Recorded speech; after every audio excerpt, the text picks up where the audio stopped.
মেখেলা চাদৰে হওক পাটানিয়ে হওক দখনাই হওক যিকোনো ধৰণৰ ট্ৰেডিশ্যনেল ড্ৰেছবিলাক পৰিধান কৰি মোৰ বহুত বেছি ভাল লাগে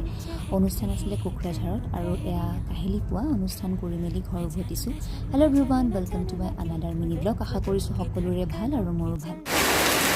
অনুষ্ঠান কৰিবলৈ আহিলে প্ৰায় মোৰ ঘৰত থকা হয় আৰু পিছৰ দিনাখন কেনেকুৱা দবা পিটা বৰষুণ এইফালে ঘৰৰ আধাখিনি মানুহ গৈছে নিমন্ত্ৰণ খাবলৈ যিহেতু বিয়াৰ ছিজন চলি আছে আৰু এয়া নতুন চিলিণ্ডাৰ এটা লৈছিলে এনেধৰণে থৈ দিছে পানীত পূৰা ধোৱা খাই আছে আমি হৈছোঁ ঘৰ ৰখীয়া আৰু এইফালে ডাঙৰ দাই বাইদেউক কিনো দেখুৱাই আছে মোবাইলত তেওঁলোকেহে গম পায় পূৰা মজগুল হৈ আছে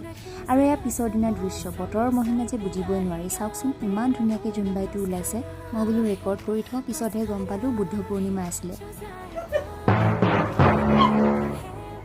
আনফালে এইজনী কিনো হাঁহি আছিলে মোবাইলত কথা পাতি মই একো বুজি পোৱা নাই বাট আমি একেলগে আছোঁ তাইলৈ মই চাই আছিলোঁ ঘৰত আহিলে সৰু সৰু মমেণ্টছবোৰ কেপচাৰ কৰি মোৰ এনেও বহুত বেছি ভাল লাগে সেইবাবে আচলতে মিনি ব্লগটি বনালোঁ আশা কৰিছোঁ আপোনালোকে চাই ভাল পালে আৰু মই যিমান পাৰোঁ আনফিল্টাৰ্ড ৰাখিবলৈ ট্ৰাই কৰিছোঁ গতিকে আপোনালোক সকলোৱে ছাবস্ক্ৰাইব কৰিব আৰু লাইক শ্বেয়াৰ কমেণ্ট এটা কৰি দিব আজিলৈ সামৰিছোঁ thank you so' much for ৱাচিং